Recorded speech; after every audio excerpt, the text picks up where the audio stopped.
المرسلين وعلى آله وأصحابه أجمعين أما بعد فأعوذ بالله من الشيطان الرجيم بسم الله الرحمن الرحيم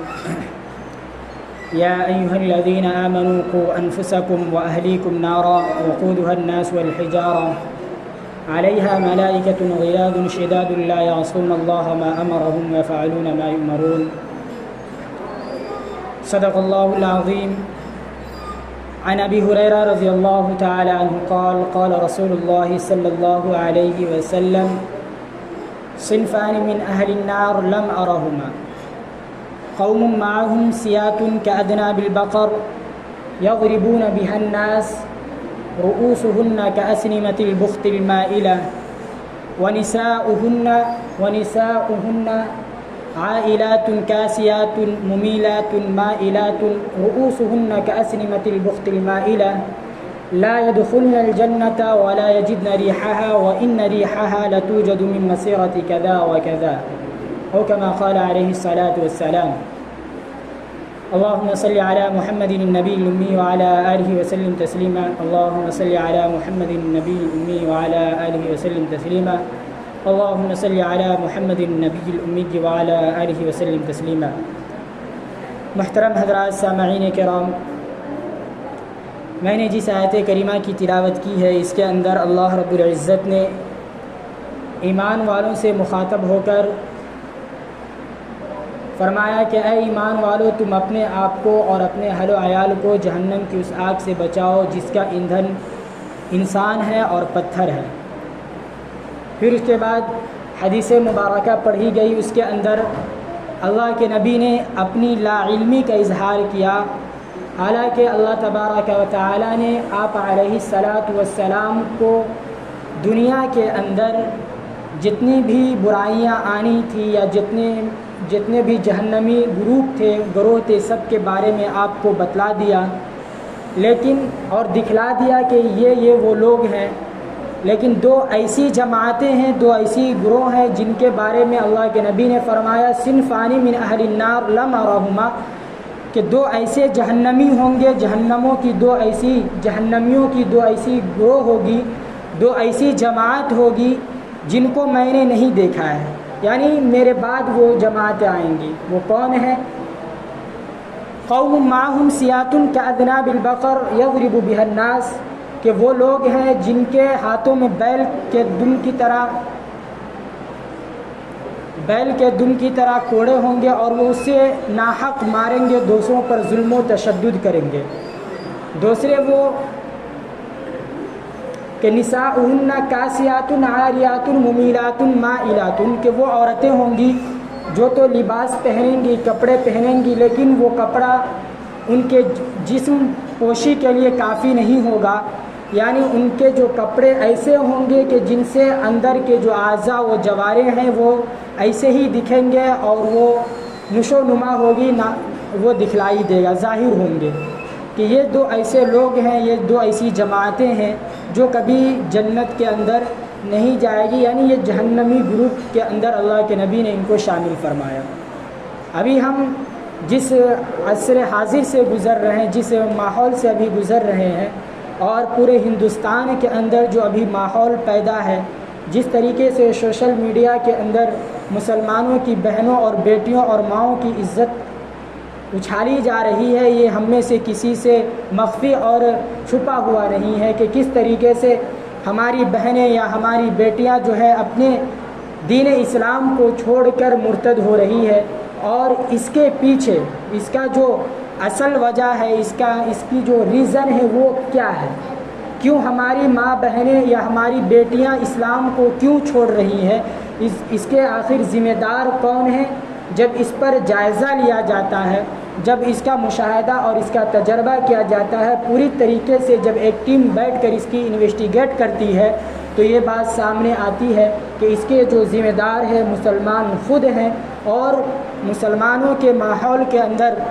یا مسلمانوں کی سوسائٹی کے اندر جو رسم و رواج پھیلا ہوا ہے یا جو برائیاں غیروں کے یہاں سے اغیار کی طرف سے ہمارے معاشرے کے اندر آئی ہے اور ہم نے اس کو اپنا لیا ہے، یہی سب سے بڑی وجہ اور سب سے بڑا سبب یہی ہے جس کو ہم نے اختیار کیا ہے۔ جس کی وجہ سے ہماری بہنیں اور ہماری بیٹیاں جو ہے اسلام کو چھوڑ رہی ہے۔ تو ضرورت اس بات کی ہے کہ جو بنیادی وجہ ہے یا جو بھی اس کا اصل سبب ہے اس پر ہم غور کریں اور اس کو جو ہے دور کرنے کی کوشش کریں۔ میں نے جو آیت کریمہ تلاوت کی اس کے اندر اللہ کے نبی نے فرمایا کہ اللہ نے ارشاد فرمایا، اے ایمان والو، تم اپنے آپ کو اور اپنے اہل و عیال کو جہنم کی آگ سے بچاؤ جس کا ایندھن جو ہے انسان اور پتھر ہے۔ جب یہ آیت کریمہ نازل ہوئی تو اللہ کے جو صحابی تھے، اصحاب رسول تھے، وہ حیرت میں پڑ گئے کہ اے اللہ کے نبی، اور دورے دورے آپ علیہ الصلاۃ والسلام کی خدمت میں حاضر ہوتے ہیں اور عرض کرتے ہیں کہ ابھی تک تو یہ بات ہمیں معلوم تھی کہ اپنے آپ کو کس طریقے سے جہنم کی آگ سے بچانا ہے، لیکن یہ آیت کریمہ جو نازل ہوئی ہے کہ اپنے اہل و عیال کو بھی جہنم کی آگ سے بچاؤ، یہ کیسی بات ہو گئی کہ ہمیں تو اپنے پروٹیکشن کے بارے میں معلوم ہے، اپنی حفاظت کے بارے میں معلوم ہے، لیکن اپنے اہل و عیال کو کس طریقے سے بچایا جائے۔ پھر اللہ کے نبی نے ان کو تسلی دیتے ہوئے کہا کہ جس طریقے سے تم جہنم کی آگ سے بچنے کی کوشش کرتے ہو اسی طریقے سے تم اپنے اہل و عیال کو بھی جہنم کی آگ سے بچانے کی کوشش کرو۔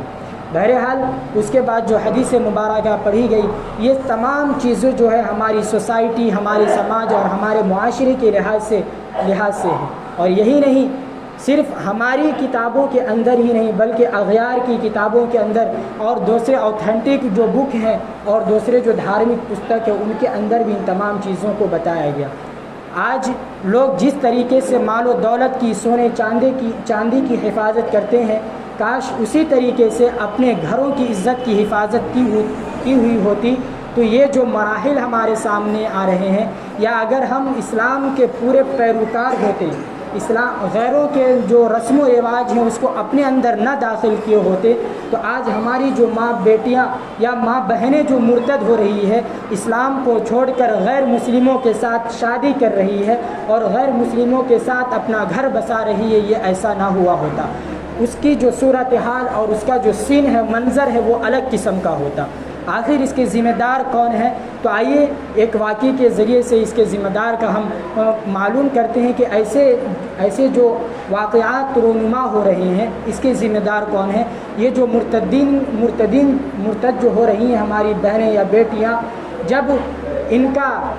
انٹرویو لیا گیا اور ان کے حالات کا جائزہ لیا گیا اور ان کی وجہ جانی گئی، تو جو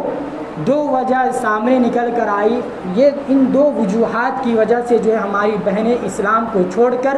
اور اسلام کے نکاح کو چھوڑ کر غیر مسلموں کے ساتھ نکاح کر رہی ہے اور اپنے گھروں کو بسا رہی ہے۔ یہ ہمارے لیے قابل شرف بات نہیں ہے بلکہ بے شرمی سے اپنے آپ کو چلو بھر پانی میں ڈبو کر مر جانے کی بات ہے کہ ہم جو غلطی کر رہے ہیں، ہم نے جو اسلام کے طریقے کو چھوڑا ہے، جس کی وجہ سے ایک اسلام کے اندر رہنے والی، اسلام کی پیروکار، وہ اسلام دھرم کو چھوڑ کر، اسلام مذہب کو چھوڑ کر غیر مسلموں کے ساتھ اپنے گھروں کو بسا رہی ہے۔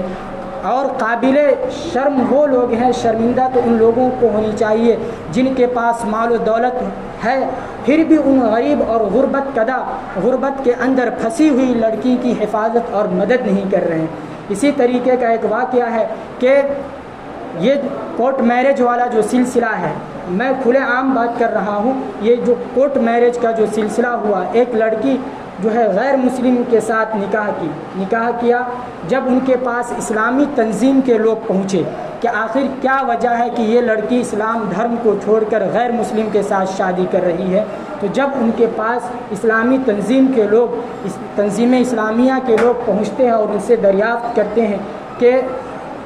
تم ہی ہو جنہوں نے اسلام دھرم کو چھوڑ کر غیر مسلموں کے ساتھ نکاح کیا ہے، تو وہ لڑکی فوراً انکار کرنے لگی کہ میں نہیں ہوں، حالانکہ آدھار کارڈ اسی کا تھا، لیکن اس ڈر کی وجہ سے کہ کہیں ایسا نہ ہو کہ میرے خلاف کوئی ایکشن لیا جائے، کوئی حرکت کی جائے، اسی ڈر کی بنا پر وہ لڑکی انکار کر دیتی ہے اور کہتی ہے کہ میں نے کسی غیر مسلم سے نکاح نہیں کیا۔ بہرحال بہت پراسرار یعنی اصرار کرنے کے بعد وہ لڑکی کہتی ہے ہاں میں ہی ہوں۔ تو وجہ تنظیم کے لوگوں نے وجہ جانی کہ آخر کیا وجہ ہے، تو اس وقت وہ لڑکی برجستہ یہ کہتی ہے کہ جناب آج آپ لوگوں کی نیند کھلی ہے. کیوں آج جو آپ لوگ میرے پاس چل کر آئے ہیں اس کی وجہ یہ ہے کہ آج آپ کے دھرم اسلام کا نام بدنام ہو رہا ہے کہ ایک مسلم لڑکی جو ہے غیر ہندو دھرم کو اپنا کر غیر مسلم بن چکی ہے. آپ اپنے دھرم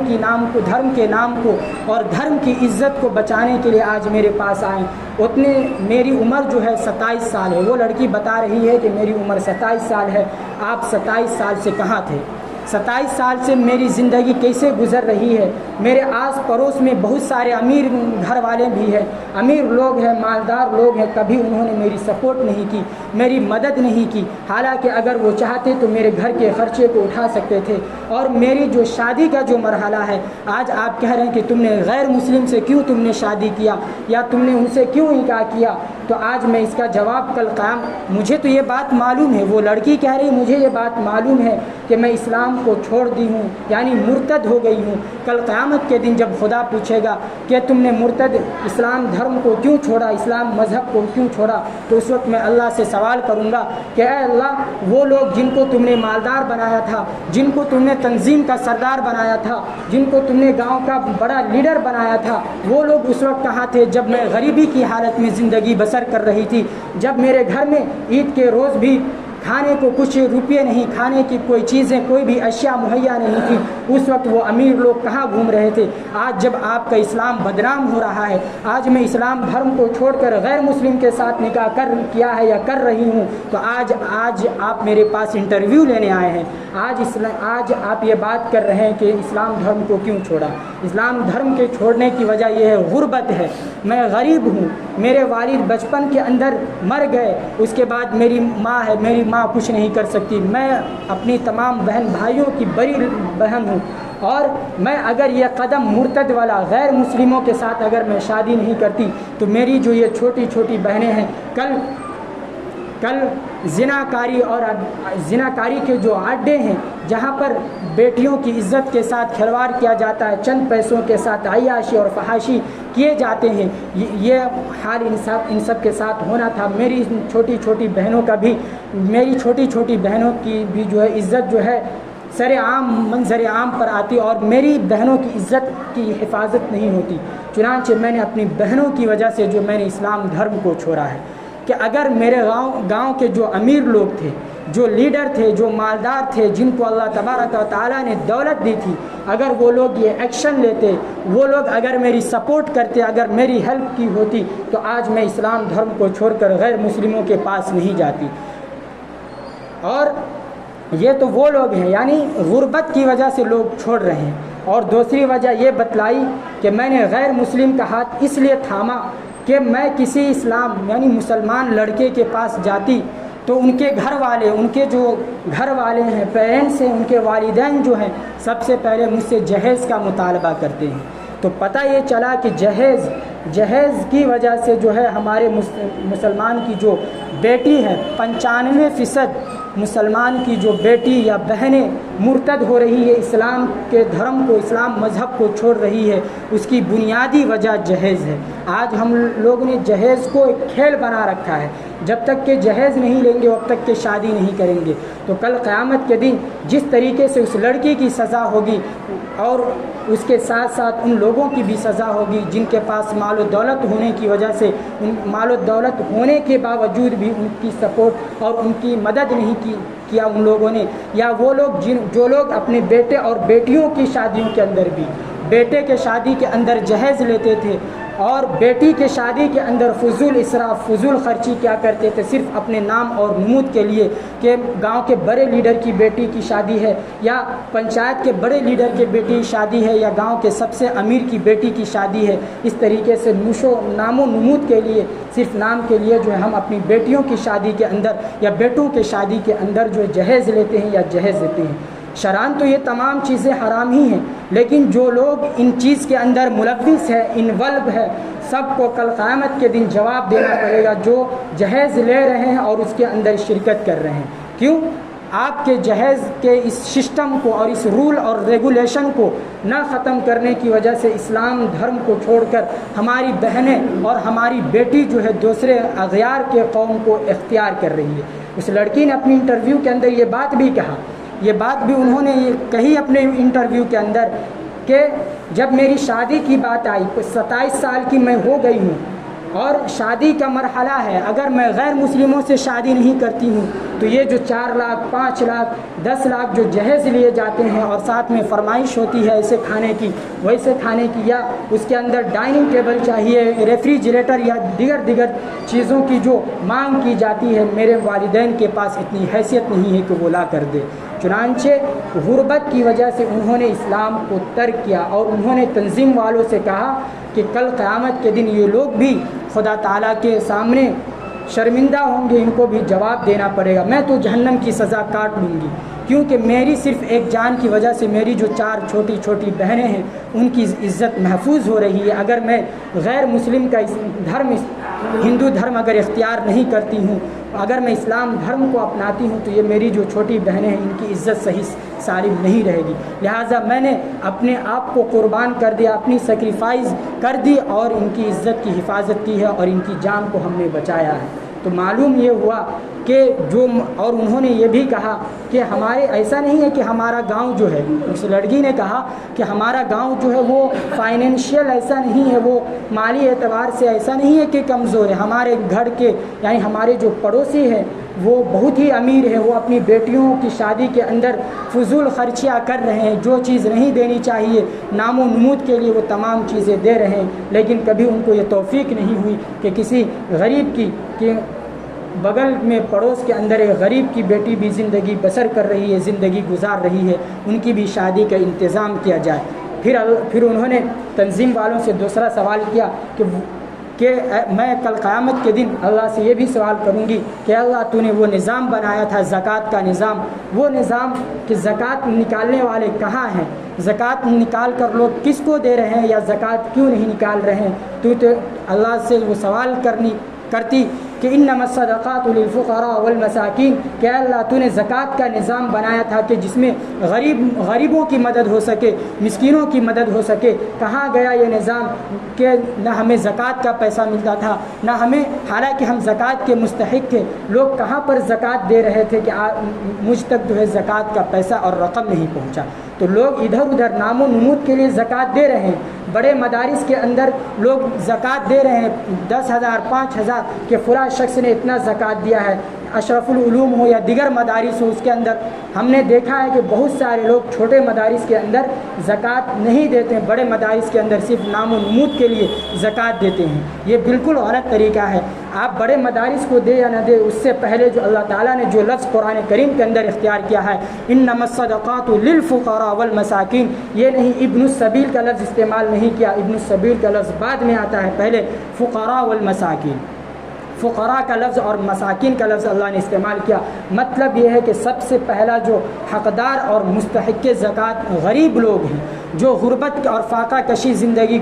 فاقہ کی زندگی گزار رہے وہ ہیں۔ تو ہم اپنے سوسائٹی کے اندر، معاشرے کے اندر نہیں دیکھ رہے ہیں کہ کون غریب ہے کون مسکین ہے اور فوراً مدارس کے اندر زکوٰۃ دے دیں۔ زکوٰۃ کے مستحقین مدارس کے اندر بھی موجود ہیں، لیکن پہلے اپنے احوال اور اپنے مدارس کو دیکھیں اور اپنے علاقے کو دیکھیں اور اپنے ماحول اور اپنے گاؤں کو دیکھیں کہ کون غریب ہے اور کون فقیر ہے۔ تو یہ وہ تمام چیزیں ہیں جن کی وجہ سے ہماری بہنیں اور بیٹیاں جو ہے اسلام سے مرتد ہو رہی ہے۔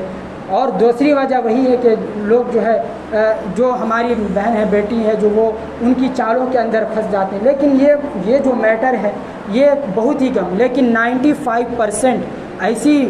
بہن اور بیٹی ہیں جو صرف غربت کی وجہ سے اور جو صرف ہمارے رسم و رواج کی وجہ سے، جو ہم نے شادی کے اندر ایک رسم و رواج کو لا کر کھڑا کر دیا ہے، بارات والا سلسلہ، جہیز والا سلسلہ، اسی طریقے سے ولیمہ نہ کرا کر اس سے پہلے جو شادی سے پہلے ہی یہ الگ قسم کا ولیمہ ہوتا ہے، وہ یہ تمام جو ہم نے ایک رواج کھڑا کر دیا، کل قیامت کے دن جو لوگ بھی ان کے اندر ملوث ہیں، جو لوگ بھی اس کے اندر حصے دار ہیں، جو پاٹی دار ہیں، جو ان کے اندر انوالو ہیں، سب کو کل قیامت کے دن ان بہنوں اور بیٹیوں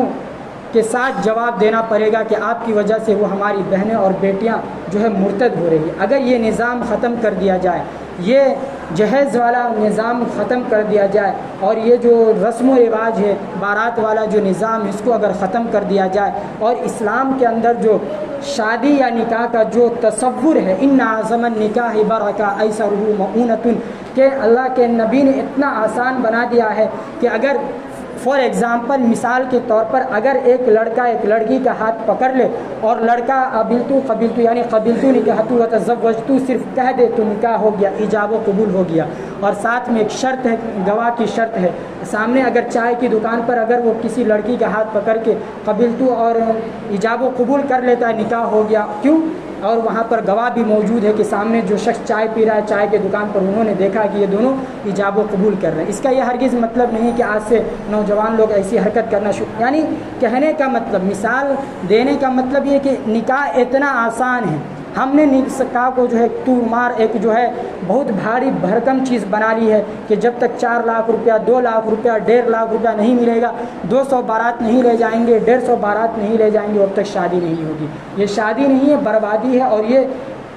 یہ نکاح یہ نبی کی سنت ہوئی نہیں۔ النکاح من سنتی فمن رغب عن سنتی فلیس منی کا مطلب کیا ہے؟ النکاح من سنتی کہ نکاح میری سنت ہے۔ سنت کا کیا مطلب؟ جس طریقے سے نبی نے کیا، جس طریقے سے انبیاء علیہ السلام، جس طریقے سے اصحاب نے کیا، جس طریقے سے بزرگان دین نے کیا، تبع تابعین نے کیا، وہ نکاح ہے، وہ اس طریقہ ہے۔ یہ جو ڈھول باجے ہوتے ہیں یا اسی طریقے سے